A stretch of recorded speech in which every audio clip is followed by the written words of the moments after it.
the Russian spy who lived as an American housewife. The true story of Anna Chapman and the illegals program. Hello my friends. Welcome to Secret Agents Exposed. Today, we dive into a story so wild, so shocking, so interesting you won't believe it's true. Let's start. She shopped at Target. She went to cafes. She posed for glamour shots in red lipstick and heels. To her neighbors in New York City, she was just another young, successful Russian expat. Maybe a little flashy, maybe a little strange. What no one knew was that she wasn't just an entrepreneur. She wasn't just a model. She was a Russian intelligence operative, deep undercover in America. Her real mission? Infiltrate powerful circles, collect classified intel, and help build a network of sleeper agents across the U.S. This is the true story of Anna Chapman and the Russian illegals program, one of the most shocking spy rings uncovered since the Cold War, and how it ended in a high-stakes spy swap that felt ripped from a Hollywood script. Who was Anna Chapman? Born in Volgograd, Russia, in 1982, Anna Chapman, born Anna Vasilievna Kushenko, came from a family with deep intelligence roots. Her father was reportedly a senior KGB official who later worked for Russia's foreign ministry. By her 20s, Anna had studied economics in Moscow and the UK, married a British citizen, and moved between London and New York. Outwardly, she seemed like a young entrepreneur. Started a real estate business in Manhattan, lived in a luxury apartment, attended high society events, posted selfies and quotes online, but behind the glamour, U.S.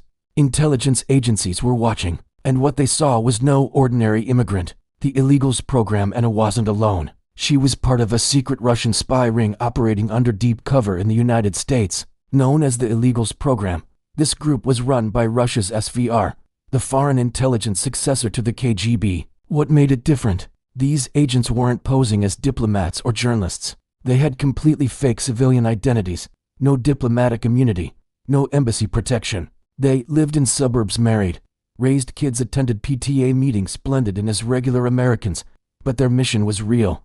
Penetrate policy circles, cultivate influential contacts, report intelligence back to Moscow, slowly, quietly, over decades. They were Russia's deepest spies, buried beneath layers of false identities. How they operated. Anna and the other illegals used a mix of old-school tradecraft and modern tech. Dead drops, leaving documents or devices in public places, for others to retrieve encrypted messages. Hidden in innocent-looking images, short-range wireless networks to transfer files, custom communication gear to contact Russian handlers. Anna reportedly met frequently with a Russian government official in Manhattan, sometimes in bookstores, sometimes in cafes. Always coded, always controlled. Her specific task: establish relationships with high-value American contacts, particularly those connected to national security and tech sectors. According to FBI reports, she tried to infiltrate U.S.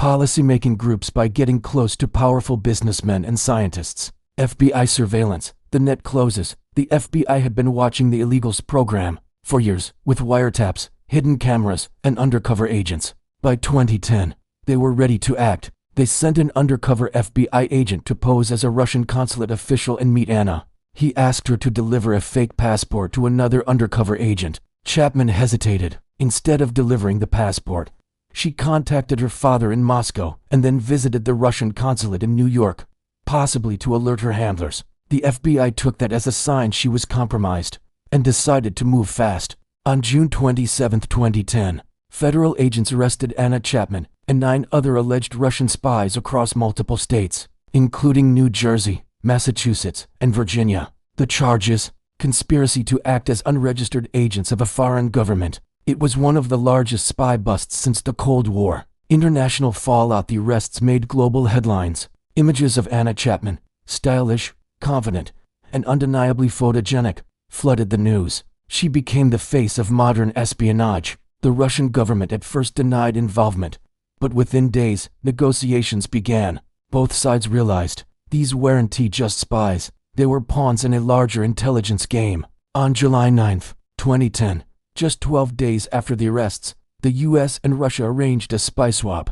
In a dramatic Cold War-style exchange on the tarmac at Vienna International Airport, the 10 illegals were traded for Russians imprisoned for spying for the West, including Sergei Skripal, the ex-GRU agent later poisoned in the UK. Anna Chapman and the others were flown back to Moscow. Their cover was blown.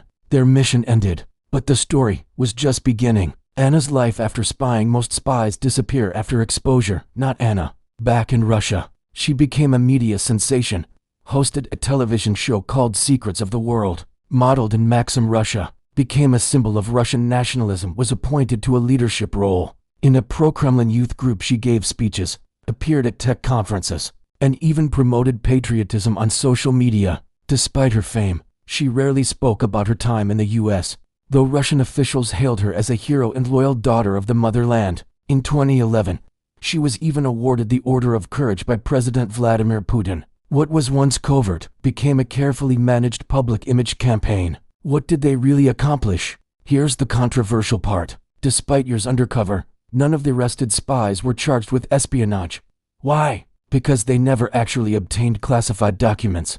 Their work was long-term positioning, slowly embedding themselves in society, waiting for the right moment or contact. FBI officials called it strategic placement, the kind of game that might pay off decades down the road. It raised difficult questions.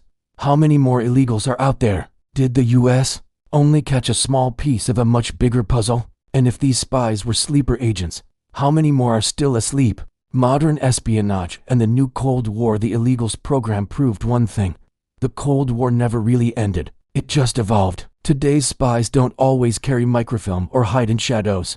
They blend into LinkedIn. They attend conferences. They run companies. Russia, China, the US, and others now rely on cyber espionage, industrial infiltration, information warfare. But human intelligence, boots on the ground, faces in the crowd, still matters.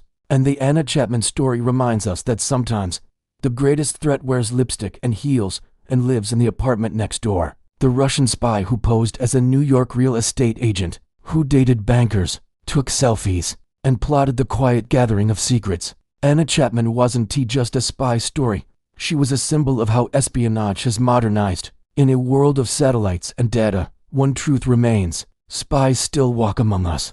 You just might not recognize them until it's too late. Call to action: if this story fascinated you, give it a like, subscribe for more real intelligence case files and real-world espionage history. Tap the bell so you never miss an upload. Question of the day: do you think sleeper agents still live among us today? Could there be more spy rings waiting to be uncovered? Drop your theories in the comments. We read everyone. Until next time, stay alert, stay curious, and remember, trust in the world of spies is the most dangerous illusion. See you in the next video with unique story.